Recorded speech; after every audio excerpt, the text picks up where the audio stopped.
mu mawulire agava mu ggwanga erya Rwanda si malungi yadde dakiika n'emu gwampuliriza omukulu akulembera eggwanga eryo amanyiddwa nga Paul Kagame Rutagambwa si birungi yadde dakiika n'emu oluvannyuma lwa Parliament ey'omukago gwa Bulaaya oba kye tuyita European Parliament okuba nti yatudde era ne bakkaanya tugenda kusalako era ne balagira amawanga agali mu mukago ogwa Bulaaya European Union ne bagalagira nti bannange olutalo olugenda mu maaso mu ggwanga erya Democratic Republic of Congo fenna tukimanyi bulungi nnyo nti abayeekera ba M23 bawagirwa era bayambibwako eggwanga erya Rwanda erikulembera Paul Kagame Rutagambwa bali mu kusengula abantu baleetedde abantu abakunukkiriza mu kakadde akalamba okubeera nga bali mu kubundabunda era abantu bano tebayinaako wakusula tebayinaako kyakulya tebayina bujjanjabi bumala oluvannyuma lw'okuba nti eggwanga erya Rwanda lisapootinga abayeekera ba M23 abali mu kulwanira mu ggwanga erya Democratic Republic of Congo nga bano batuuse n'okuwamba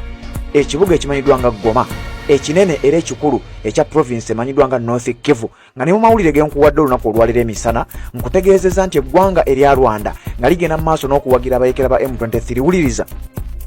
bano bagenze mu maaso n'okuba nga bawamba ebibuga ebirala oba ebitundu ebirala okuva mu province endala ate emanyiddwa nga South Kivu kino nno kireesewo obweraliikirivu mu ggwanga erya Democratic Republic of Congo ne mawanga amalala kino nga kiddiridde abamu ku bakungu okuva mu Parliament oba olukiiko olw'amawanga agamanyiddwa nga European Union amawanga agali mu mukago ogwo batudde mu Parliament eyatudde olunaku olwokuna ennaku z'omwezi nga 13 mwezi gwa 2 omwaka 2025 wuliza kye bagambye bagamba nti twandibadde amawanga gonna agali mu mukago ogwa Bulaaya tulekeraawo era tukendeeze obuyambi bwe tubadde tusindika mu ggwanga erya Rwanda kubanga ekyamazima bw'abanga omukulu asobola okufandinga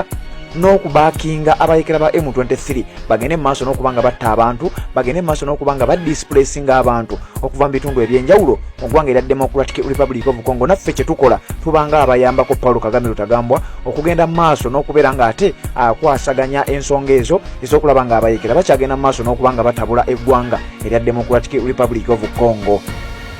bino bibadde bigenda mu maaso oba byateeseddwako ng'abakulu oba abakungu mukago guno ogw'amawanga agava ku lukalu lwa Bulaaya nga bagamba ffenna tusse kimu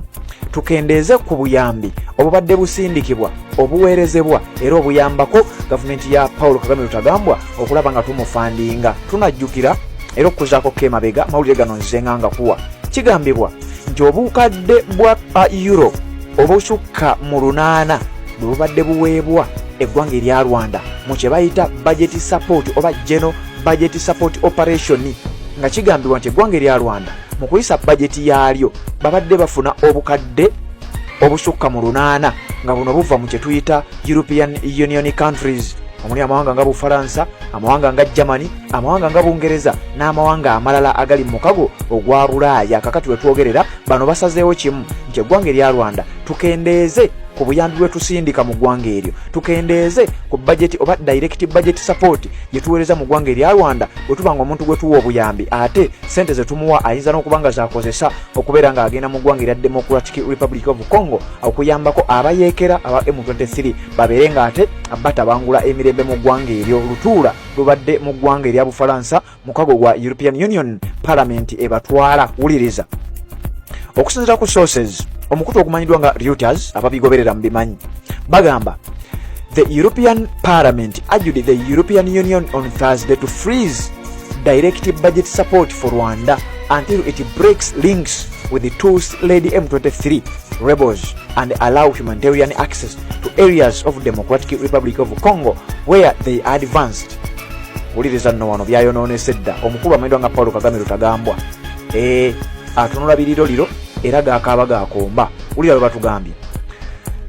olutuula oba Parliament ey'amawanga aga Bulaaya European Union Parliament ku lunaku olwokuna baatudde ne bassa kimu tufreezinge kye tuyita direct budget support ey'obukadde obusukka mu 8 otubadde tuweereza eggwanga erya Rwanda tubuyimirize okuggyako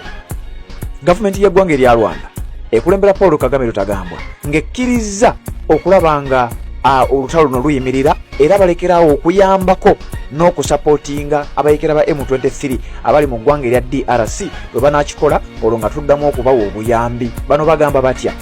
bagamba nti eggwanga lino erya Rwanda limaze ebbanga nga lifuna obuyambi kyokka ate tukimanyi bulungi nnyo ffe ng'amawanga gano mwenna abatudde mu lutuula luno mukimanyi bulungi nti eggwanga lya Rwanda lye liri emabega w'akabinja ka M23 akali mu kutabangula emirembe mu ggwanga erya Democratic Republic of Congo. Lwaki tukyagenda mu maaso n'okuba nga tubawo obuyambi? The parliament has called for the suspension of a memorandum of understanding between Rwanda and the EU that aims to support Rwanda's supplies of strategic minerals until Rwanda stops interfering in Congo.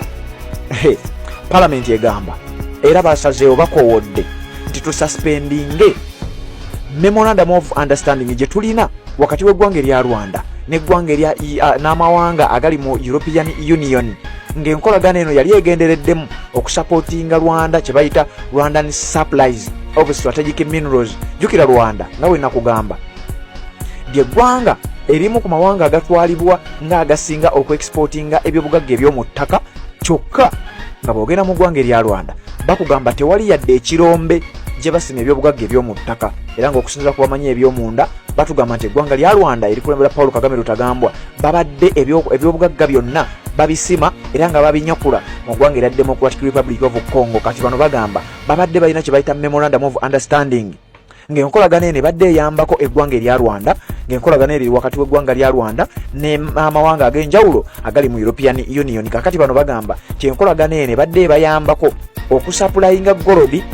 uranium n'ebyobugagga ebirala kyokka eggwanga erya Rwanda teririna yadde ekirombe gye basima ebyobugagga bino. Kati bano bagamba lwaki tetutuula ffenna ne tukkaanya kimu ne tulekeraawo okusapootinga eggwanga erya Rwanda ne tulekeraawo bayambako bayige okuggyako nga bakkiriza ne balekeraawo okusapootinga M23. Kakati nno bino bigenda mu maaso ng'eggwanga erya Rwanda baakamala okuba nga lyerimu ku mawanga ga Africa eggwanga erya United States of America be lyasazeeko obuyambi obubadde bujjira mu kitongole ekimanyiddwa nga ekya United States Agency for International Development. Newankubadde wakyaliyo amawulire agajja gwe sigala ku mukutu ogwa Redison TV yonna ogenda kubanga obifuna wabula amawulire genjagala okuwa eggwanga erya Rwanda oluvannyuma lw'olutalo olugenda mu maaso mu ggwanga erya Democratic Republic of Congo bambi amawanga ga Bulaaya gatandise okuba nga gasale gatema empenda okulaba ng'omukulu Paul Kagame Rutagambwa bamuggyako kye bayita direct budget support, sente ezikunukkiriza oba ezisukka mu bukadde 800 eza euro ezibadde ziweebwa omukulu ng'asoma budget. Jjukira amawanga gano bwe bayisa budget amawanga ga Bulaaya gabadde nga gabeerawo nnyo okubasapootinga n'okubongera oba okupushinga budget zaabwe zebaba bayisizza. Bayisa budget nga tebalina na ssente ezo wawe zigenda kuva nga n'okuziina tebaziina. Kakati we twogerera eggwanga erya Rwanda essaawa yonna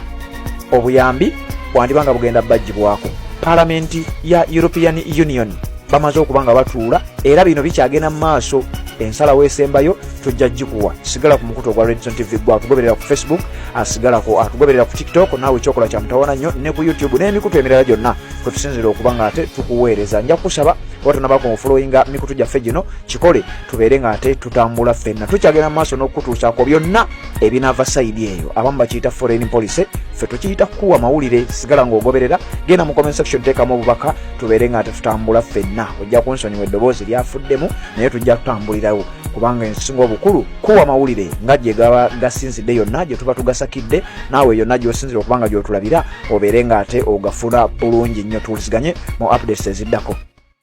Assalamu alaikum wa rahmatullahi wa barakatuh. Amanya n'eddoboozi Haji Abdu omusomi w'eddua. Nkola ku nsonga ez'enjawulo emirimu nga gikutataganyeko ebyenfuna byo nga bidobonkanye ne oba oli bweru wa ggwanga emirimu gya kutankalanako jangu kusomere ku ddua okubeda nedda eddua zaabaawo eddua zisomibwa omuntu n'oterezebwa mu mbeera yonna ebadde ekwesibyeko akanyaga. Nina ekyoto kye nsobola okukumira bweru wa ggwanga nga toli kumpi wano n'ofuna omukisa ogwo nawe n'osomerwako ku ddua nga nkuteddeko n'akabaani. Allah ajja kukusaasira, ajja kwanukula. Kuba ku namba yange y'essimu 0752 44 71 56 ne ku WhatsApp kwendi mpereza obubaka sobole okuyamba. Assalamu alaikum wa rahmatullahi wa barakatuh.